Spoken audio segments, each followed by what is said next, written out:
Hello दोस्तों, मैं संदीप मिश्रा आप सभी का स्वागत करता हूं आपके यूट्यूब चैनल एसएम क्लासेस में।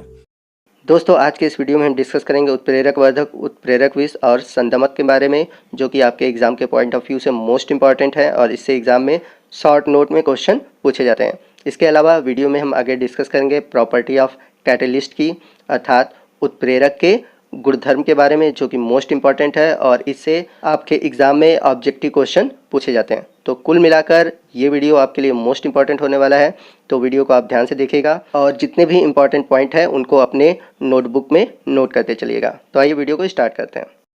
तो सबसे पहले हम बात करते हैं मोस्ट इंपॉर्टेंट उत्प्रेरक की, जिसका नाम है उत्प्रेरक वर्धक। इंग्लिश में इसे बोलते हैं कैटालिटिक प्रमोटर्स।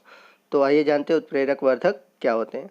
वे पदार्थ जो उत्प्रेरक की कार्यक्षमता को बढ़ा देते हैं परंतु स्वयं उत्प्रेरक की तरह कार्य नहीं करते, उन्हें हम बोलते हैं उत्प्रेरक वर्धक या फिर उत्प्रेरक उत्तेजक। तो अपने माइंड में ये सेट कर लीजिए कि जो उत्प्रेरक वर्धक होते हैं ये उत्प्रेरक की क्षमता को बढ़ाते हैं। याद रखिएगा, किसकी क्षमता को बढ़ाते हैं?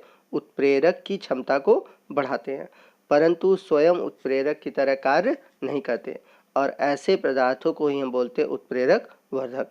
जैसे अगर हम बात करें अमोनिया बनाने की हैबर विधि में, हम लोगों ने उत्प्रेरक के रूप में क्या लिया था? आयरन लिया था। लेकिन इस अभिक्रिया में अगर हम मॉलिब्डेनम डाल दें, एमओ, तो मॉलिब्डेनम के डालते ही अभिक्रिया की गति और तेज से हो जाती है। मतलब यहाँ पर एमओ क्या करता है? उत्प्रेरक वर्धक का कार्य करता है। तो एमओ क्या करता है कि आयरन की क्रियाशीलता को बढ़ाता है, इसलिए एमओ को यहाँ पर हम क्या बोलेंगे? उत्प्रेरक वर्धक।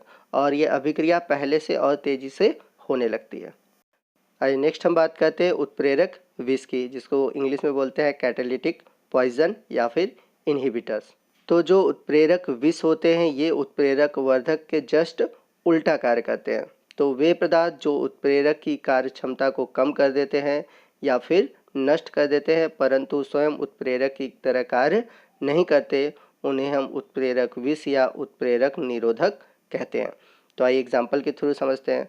तो जैसा कि हम लोगों ने ऊपर पढ़ा था, अमोनिया बनाने की हैबर विधि में उत्प्रेरक के रूप में यूज़ करते हैं आयरन।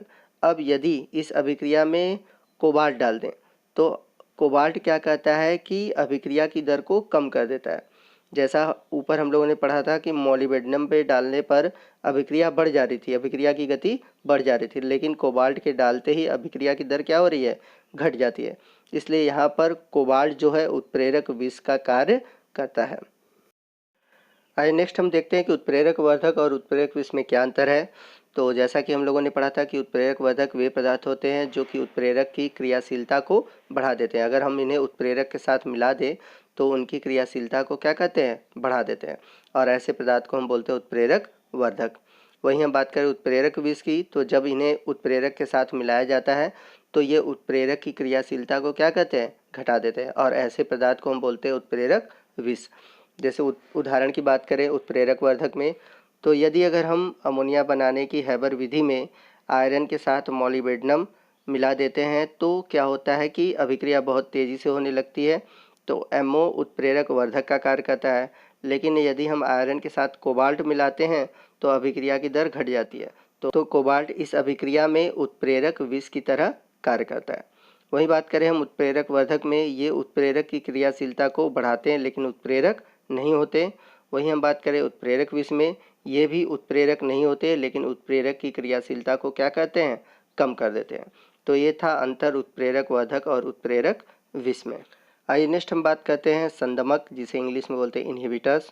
मोस्ट इंपॉर्टेंट है आपके एग्ज़ाम के पॉइंट ऑफ व्यू से, क्योंकि एग्ज़ाम में इससे क्वेश्चन बहुत पूछे जाते हैं। तो आइए जानते हैं संदमक क्या होते हैं। तो जो कोई बाह्य पदार्थ अपनी उपस्थिति से रासायनिक अभिक्रिया की दर को मंद कर देता है उसे हम संदमक तथा इस क्रिया को संदमन कहते हैं, अर्थात ऋणात्मक उत्प्रेरक ही संदमक कहलाते हैं। चूँकि हम लोगों ने पीछे पढ़ा था कि जो ऋणात्मक उत्प्रेरक होते हैं वो क्या कहते हैं? अभिक्रिया की दर को कम कर देते हैं। तो जो अभिक्रिया की दर को कम करते हैं उन्हें ही हम ऋणात्मक उत्प्रेरक कहते हैं या फिर संदमक कहते हैं। जैसा कि एग्जाम्पल में हम लोगों ने देखा था कि सोडियम सल्फाइड के ऑक्सीकरण की दर ग्लिसरीन मिलाने पर मंद हो जाती है। तो यहाँ पर ग्लिसरीन संदमक अर्थात ऋणात्मक उत्प्रेरक की तरह कार्य करता है। तो आप संदमक को याद कर लीजिएगा उदाहरण सहित, मोस्ट इंपॉर्टेंट है। आइए बढ़ते हैं नेक्स्ट टॉपिक की ओर, जो कि है उत्प्रेरक के गुणधर्म। तो इस टॉपिक से आपके जो क्वेश्चन आते हैं वो लॉन्ग क्वेश्चन नहीं आते, जनरली इससे शॉर्ट टाइप के क्वेश्चन पूछे जाते हैं और ऑब्जेक्टिव में पूछे जाते हैं। तो आइए जानते हैं उत्प्रेरकों के क्या गुणधर्म है। तो फर्स्ट प्रॉपर्टी है उत्प्रेरक की अल्प मात्रा। तो किसी भी रासायनिक अभिक्रिया में अभिक्रिया की दर को परिवर्तित करने के लिए उत्प्रेरक की अल्प मात्रा की आवश्यकता होती है।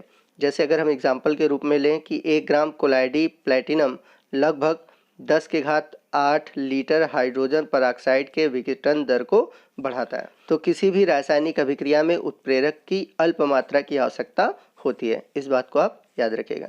बढ़ते हैं दूसरे प्रॉपर्टी की ओर, उत्प्रेरक की अपरिवर्तनशीलता।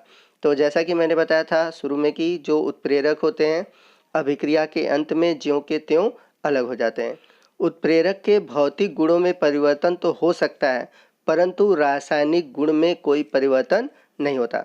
जैसे एग्जाम्पल के रूप में लें, KClO3 से ऑक्सीजन प्राप्त करने में ठोस मैग्नीज डाइऑक्साइड अर्थात MnO2 उत्प्रेरक चूर्ण के रूप में परिवर्तित हो जाता है, परंतु इसकी मात्रा एवं रासायनिक संगठन में कोई परिवर्तन नहीं होता। तो जब हम KClO3 से ऑक्सीजन प्राप्त करते हैं तो उसमें मैग्नीज डाइऑक्साइड ठोस उत्प्रेरक के रूप में यूज़ करते हैं, लेकिन अभिक्रिया के अंत में इसकी जो भौतिक अवस्था होती है वो चूर्ण के रूप में बदल जाती है, परंतु जितनी मात्रा हम अभिक्रिया में लेते हैं अभिक्रिया के बाद ही भी उतनी ही मात्रा मिलती है और इसके रासायनिक गुण में कोई परिवर्तन नहीं होता। तो ये उत्प्रेरक की दूसरी प्रॉपर्टी है। वहीं बात करें तीसरी प्रॉपर्टी की, तो उत्प्रेरक की उपस्थिति। तो उत्प्रेरक किसी रासायनिक अभिक्रिया को प्रारंभ नहीं करता, ये मोस्ट इम्पॉर्टेंट है, आप याद रखिएगा। उत्प्रेरक की अनुपस्थिति में भी अभिक्रिया हो सकती है, परंतु उत्प्रेरक की अनुपस्थिति से अभिक्रिया की दर परिवर्तित हो जाती है। तो ये मोस्ट इम्पॉर्टेंट पॉइंट है, आपको मैं फिर से रिपीट कर दे रहा हूँ कि बिना उत्प्रेरक के रासायनिक अभिक्रिया हो सकती है और कोई भी उत्प्रेरक रासायनिक अभिक्रिया को प्रारंभ नहीं करता। ये मोस्ट इम्पॉर्टेंट है, आप इसको याद रखिएगा। और उत्प्रेरक अभिक्रिया को तो प्रारंभ करता नहीं, बट ये क्या करता है, अभिक्रिया की दर को घटाता या बढ़ाता है। तो यदि उत्प्रेरक नहीं भी रहे तो रासायनिक अभिक्रिया हो सकती है। आइए नेक्स्ट प्रॉपर्टी की बात कर रहे हैं, उत्प्रेरक की विशिष्टता। ये भी मोस्ट इम्पॉर्टेंट है। तो उत्प्रेरक की विशिष्टता से ये तात्पर्य है कि किसी भी रासायनिक अभिक्रिया के लिए एक फिक्स उत्प्रेरक होता है। ये नहीं कि हम किसी भी अभिक्रिया में कोई भी उत्प्रेरक उपयोग कर लें, ऐसा नहीं है। फिक्स है कि हम उस रासायनिक अभिक्रिया के लिए वही उत्प्रेरक यूज़ करेंगे। जैसे अमोनिया बनाने की हैबर विधि में हम लोग कौन सा उत्प्रेरक लेते हैं, आयरन लेते हैं। तो फिक्स है कि हम आयरन को ही उत्प्रेरक के रूप में लेंगे। तो हर एक अभिक्रिया के लिए एक विशिष्ट उत्प्रेरक होता है। अब ऐसा तो है नहीं कि अगर संपर्क विधि द्वारा जब हम सल्फ्यूरिक अम्ल का निर्माण करें और उसमें भी आयरन उत्प्रेरक के रूप में प्रयोग करें, ऐसा पॉसिबल नहीं है। तो हर एक रासायनिक अभिक्रिया के लिए कोई भी उत्प्रेरक उपयोग नहीं हो सकता। प्रत्येक अभिक्रिया के लिए एक निश्चित उत्प्रेरक होता है। तो इस पॉइंट या इस हेडिंग का यही मतलब है। बढ़ते हैं नेक्स्ट प्रॉपर्टी की ओर, जो कि मोस्ट इम्पॉर्टेंट है और इससे ऑब्जेक्टिव क्वेश्चन पूछे जाते हैं। तो आइए देखते हैं, उत्प्रेरक उत्क्रमणीय अभिक्रियाओं के साम्य स्थिरांक को परिवर्तित नहीं करता। आप इसे याद रखिएगा। उत्क्रमणीय अभिक्रियाएं क्या होती हैं? उत्क्रमणीय अभिक्रियाएं वे अभिक्रियाएं होती हैं जिनमें कि अग्र अभिक्रिया और विपरीत अभिक्रिया दोनों होती है। और साम्यावस्था क्या होती है? जब अभिक्रिया की दर बराबर होती है। तो ये पॉइंट आगे मैं आपको साम्य स्थिरांक लेसन पढ़ाऊँगा तो वहाँ पर समझाऊँगा। बस यहाँ पर आप इतना पॉइंट याद रखिए कि जो उत्प्रेरक होते हैं, उत्प्रेरक किसी भी साम्य स्थिरांक को परिवर्तित नहीं करते। अर्थात अगर साम्यावस्था है तो वह अभिक्रिया साम्यावस्था में ही रहेगी। उत्प्रेरक उनकी साम्यावस्था की दर को परिवर्तित नहीं कर सकता। बस उत्प्रेरक इतना ही कर सकता है कि अग्र अभिक्रिया की दर और विपरीत अभिक्रिया की दर को समान रूप से प्रभावित करता है। ये नहीं कि वो अग्र अभिक्रिया की दर को तेजी से करे और विपरीत अभिक्रिया की दर को धीमा करे। वो दोनों की दर को समान रूप से ही परिवर्तित करेगा। बात करते हैं अगली प्रॉपर्टी की। तो सामान्यतः उत्प्रेरक अभिक्रिया के उत्पादों को प्रभावित नहीं करते। तो जैसे अभिक्रिया हुई, अभिक्रिया के बाद कोई उत्पाद बना, तो कभी भी उत्प्रेरक उत्पादक की प्रकृति को प्रभावित नहीं करते। परंतु इसके कुछ अपवाद भी हैं। जैसे अगर एग्जाम्पल के रूप में ले कि कार्बन मोनोऑक्साइड और हाइड्रोजन के संयोग से विभिन्न उत्प्रेरक की उपस्थिति में अलग अलग उत्पाद प्राप्त होते हैं। जैसे कोबाल्ट और हाइड्रोजन लेकर अगर हम उत्प्रेरक के रूप में लें जिंक ऑक्साइड, क्रोमियम और कॉपर के ऑक्साइड, तो वहाँ पर मेथिल एल्कोहल बनता है। वहीं अगर हम निकिल ले लें तो बनता है मेथेन और जल। दूसरी अभिक्रिया में आप देख सकते हैं। वहीं तीसरी अभिक्रिया में आप देख सकते हैं कि कार्बन मोनोऑक्साइड और हाइड्रोजन के साथ यदि हम कॉपर उत्प्रेरक लेते हैं तो बनता है एसिटल्डिहाइड। तो कुल मिलाकर आप देख सकते हैं कि कभी कभी जो उत्प्रेरक होते हैं, मतलब अलग अलग उत्प्रेरक अलग अलग उत्पाद बनाते हैं, परंतु ये कुछ ही केसों में होता है। लेकिन जो मैक्सिमम अगर देखा जाए तो हमेशा उत्प्रेरक जो होता है उत्पाद को परिवर्तित नहीं करता। मैंने आपको एग्जाम्पल इसलिए बता दिए हैं कि आप कुछ एक्सेप्शन भी याद रखिए, कुछ अपवाद भी याद रखिए। बट आपको ये पॉइंट बस इतना ही याद रखना है कि जो उत्प्रेरक होते हैं उत्पाद के गुण को प्रभावित नहीं करते। पढ़ते हैं उत्प्रेरक की अगली प्रॉपर्टी की ओर। तो उत्प्रेरक पर ताप का प्रभाव। तो उत्प्रेरक की क्षमता ताप से प्रभावित होती है। कैसे होती है? जब ताप बढ़ाया जाए या फिर ताप कम हो। याद रखिएगा, ताप बढ़ाया जाए या फिर ताप कम हो तो उत्प्रेरक की जो क्षमता होती है वो घटती है। जैसा कि आप ग्राफ में देख सकते हैं कि जब टेम्परेचर अधिक होता है या फिर टेम्परेचर कम होता है तो उत्प्रेरक की जो प्रॉपर्टी है वो घटने लगती है। लेकिन अगर अनुकूल ताप, जिसको हम बोलते हैं optimum temperature, generally optimum temperature आप याद रखिएगा वो होता है 35 से 40 के बीच। अगर टेम्परेचर घटता जाए, मतलब आपका 20 से या 14 से नीचे जाए, तो आपके जो उत्प्रेरक होते हैं उनकी क्रियाशीलता घटती है। या फिर 40 से ऊपर जाए तो भी क्रियाशीलता घटती है।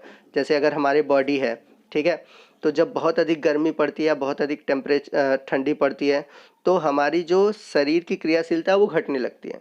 लेकिन जब बहुत अच्छा मौसम होता है, टेम्परेचर हमारे फेवर में होता है, तो हमारे जो शरीर की एक्टिविटी होती है वो बढ़ जाती है। तो किसी भी उत्प्रेरक की क्रियाशीलता के लिए ऑप्टिमम टेम्परेचर, अनुकूल ताप जरूरी होता है। और जनरली मैंने बताया कि ये होता है 35 डिग्री सेंटीग्रेड।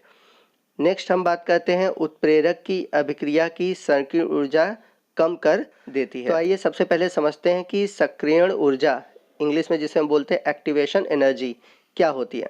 तो जब किसी रासायनिक अभिक्रिया में जो अभिकारक भाग लेते हैं तो अभिकारक को टकराने के लिए जो ऊर्जा चाहिए होती है, अर्थात जिस ऊर्जा के कारण अभिकारक आपस में टकराते हैं और अभिक्रिया करते हैं, तो उस न्यूनतम ऊर्जा को ही हम बोलते हैं सक्रियण ऊर्जा। तो जब हम किसी रासायनिक अभिक्रिया में उत्प्रेरक डाल देते हैं तो उत्प्रेरक की उपस्थिति से रासायनिक अभिक्रिया की जो सक्रियण ऊर्जा होती है उसका मान कम हो जाता है एवं वेग स्थिरांक के मान में वृद्धि हो जाती है। तो उत्प्रेरक की उपस्थिति से रासायनिक अभिक्रिया जिस नए पथ पर अनुसरण करती है उसकी सक्रियण ऊर्जा मूल पथ के सक्रियण ऊर्जा से कम होती है। इमेज में आपको दिख रहा होगा, मैं सिंपली आपको ये समझा दे रहा हूँ, बस इतना पॉइंट याद रखिएगा कि जब भी हम किसी रासायनिक अभिक्रिया में उत्प्रेरक डाल देते हैं तो सक्रियण ऊर्जा का मान घट जाता है। क्यों घट जाता है? क्योंकि जब शुरू में अभिकारक आपस में टकराते हैं तो हमें एनर्जी चाहिए होता है, लेकिन जब हम उत्प्रेरक डाल देते हैं तो उत्प्रेरक की वजह से उनमें जो टकराने की शक्ति होती है, अर्थात जो ऊर्जा होती है, वो कम जरूरी होता है, मतलब कम आवश्यक होता है। इस कारण जो सक्रियण ऊर्जा है उसका मान घट जाता है। तो उत्प्रेरक की उपस्थिति से रासायनिक अभिक्रिया की सक्रियण ऊर्जा का मान कम हो जाता है और वेग स्थिरांक के मान में वृद्धि हो जाती है। आप बस इतने पॉइंट को याद रखिए। और ये सब पॉइंट अभी आपको नहीं समझ में आएंगे, जब आगे मैं आपको वेग स्थिरांक, अब रासायनिक अभिक्रिया की दर, ये सब टॉपिक पढ़ाऊंगा, तो ये सब टॉपिक आपको उस समय समझ में आएंगे। तो दोस्तों आज के वीडियो में बस इतना ही। आगे हम उत्प्रेरक तथा उत्प्रेरक से जुड़े हुए जितने भी टॉपिक हैं उन्हें नेक्स्ट वीडियो में डिस्कस करेंगे। तो यदि आज का वीडियो आपको अच्छा लगा है तो प्लीज़ वीडियो को ज़रूर लाइक कीजिएगा। कोई भी डाउट हो आप कमेंट कर सकते हैं और अपने दोस्तों में इसे अधिक से अधिक शेयर कीजिए। और यदि आप हमारे चैनल पर नए हैं तो प्लीज़ हमारे चैनल को सब्सक्राइब कीजिए और बगल में जो बेल आइकन है उसको प्रेस कीजिए ताकि जब भी मैं कोई नया वीडियो अपलोड करूं उसका नोटिफिकेशन आपको मिलता रहे। आज के लिए बस इतना ही। जय हिंद, जय भारत।